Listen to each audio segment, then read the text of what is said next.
Welcome, fellow Biafrans. Thank you for joining us on this very platform, wherever you are joining from. I appreciate you for being part of this very platform. Please like and share the video to family and friends. Share to your neighbors. Share to those who are close to you. Make sure that this very information gets across to everyone that needs to hear us. I welcome you once again, and today is a new day. We are bringing a message for you. A video we are about to play is going to teach you a lot about Nigeria. You know, we have been saying that Nigeria is in retrogression. Nigeria will never progress, and Nigeria will never get better, no matter how you try. What you see in Nigeria is that whenever a new government comes, it becomes worse than the previous one. The only solution has always been the disintegration of Nigeria, but the people in Nigeria have failed to embrace this. But the Biafran people have taken it upon themselves to see that this ends.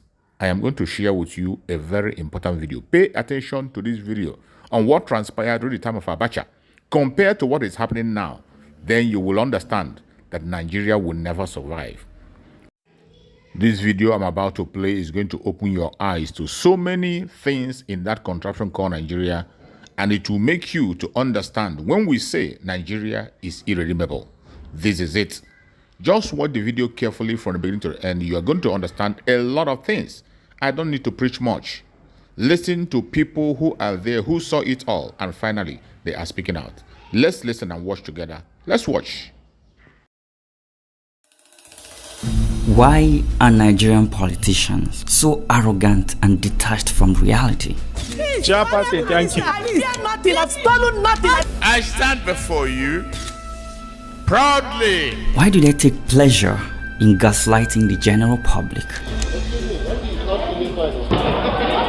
Is it because the Nigerian people have failed to ask for accountability from their leaders? Who are even the greatest beneficiaries? It's two people now. I just told you that we have record to show that most of the contracts in NDDC are given out to members of National Assembly. There's an unprecedented level of hardship in Nigeria as we speak. People are unable to afford food. The cost of transportation has gone through the roof. Yet elected officials continue to mortgage Nigeria's natural resources as they use the borrowed funds to give themselves lavish lifestyles. But then we ask, how is it that there are enough funds to buy luxury vehicles for lawmakers, build a mansion for the vice president, and buy a presidential jet, even when the economy is struggling? But when it comes to raising the minimum wage for workers, the government has no money. Could it be that the government is lying to you and pushing you around to see if you will react? Let's talk about the deep-rooted corruption in Nigeria. Then you will understand exactly why they don't want you to demand for answers. I said this government is dominated by khaki strokers and kleptocrats. Yeah.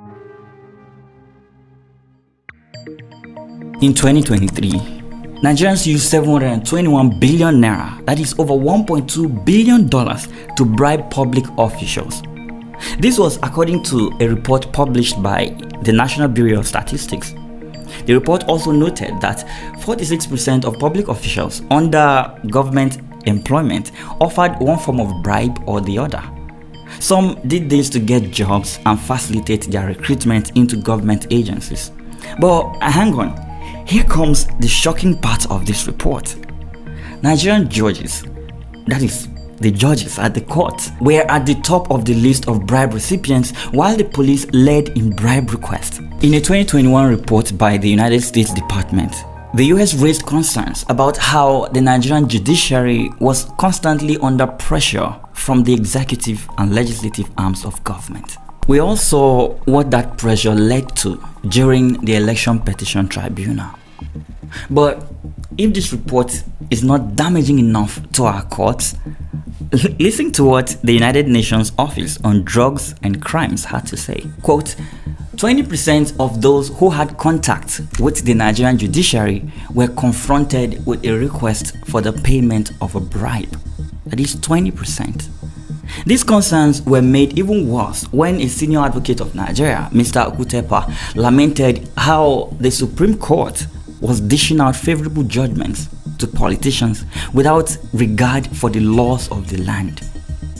For example, when the Supreme Court decided to affirm the candidacy of Ahmad Lawan, a former Senate president, and Godswill Akpabio, the current Senate president, as the authentic ticket holders for the National Assembly elections in their respective states of Yobe and Akwa Ibom.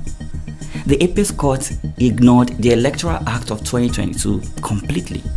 Senator Lawan and Akpabio were presidential aspirants in the All Progressive Congress and could not possibly be candidates for the parliamentary election.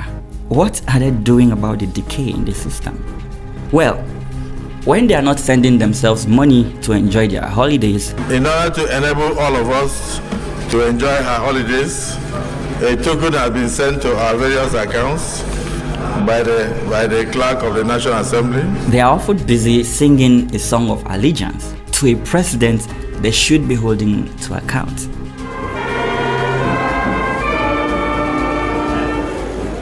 And some other times, they are busy padding the budget, buying themselves expensive SUVs, and even defending that decision on national television.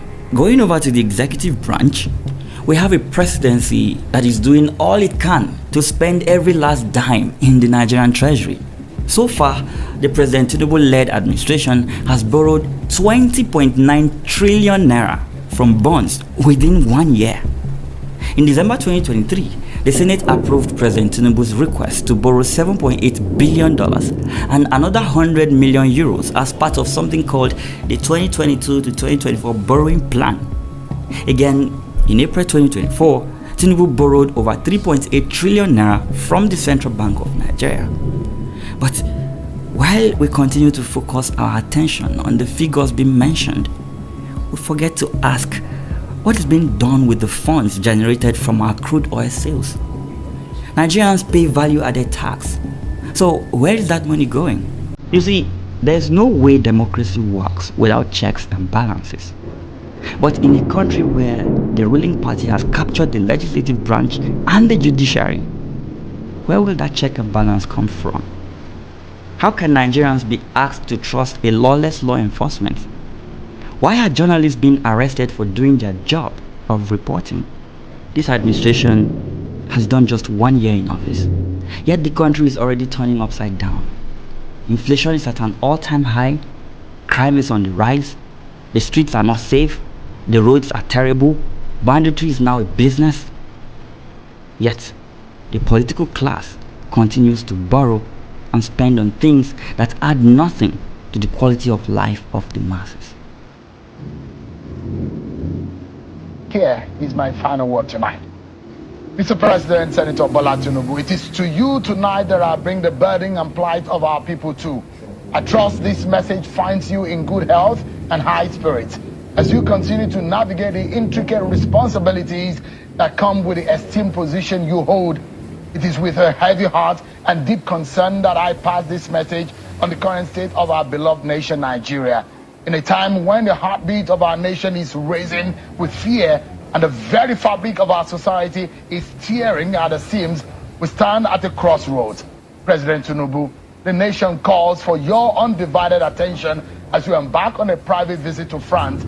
Our beloved Nigeria is grappling with unprecedented challenges that demand urgent and decisive action.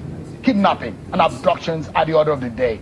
From Lagos to Kaduna, Taraba, and violent and criminal activities have pervaded our land. Even in the heart of our nation's capital, the audacity of kidnappers has become a sinister reality, striking fear into the hearts of our people. Our citizens are living in constant fear, unsure of their safety and the safety of their loved ones.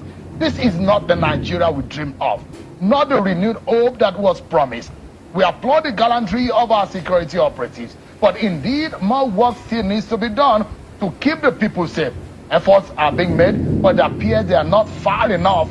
What has become the strategies of the strategies of state policing and community policing that's been talked about several years? And the huge white papers and advisory notes on how to tackle insecurity in Nigeria, where are they? President Tinubu, as a pro-democracy agitator, isn't it the right time to restructure Nigeria for it to work properly? Is the Nigeria you and your friends fought for, is it the Nigeria that you're talking about? The removal of subsidies has unleashed a tidal wave of economic downturn, leaving families struggling to make ends meet. Prices of commodities have gone through the roof. The biting effects are felt across the nation, and the loss of confidence in the government is palpable. This is not a time for complacency. It is a time for bold, unwavering leadership, Mr. President. I think it is about time to get the nation's head. Thank you so much for watching the program. I appreciate you for your patience to watch from beginning to end. I hope you have learned a lot from this very program that I just played, this video. Please like and share the video. Share to all platforms. After sharing the video, now you can go to the comment section and put down your comments. Whatever suggestions, contributions you have to make, what do you think about the video I just played? Go to the comment section and put your comment. I will go to the comment section and I bet you I am learning a lot from there, and you can equally learn from there. Let us share our experience on that comment section. Thank you so much and stay blessed. Don't forget to share, and we continue to bless you as you share. Biafra government, peace, progress, unity and equity. We move.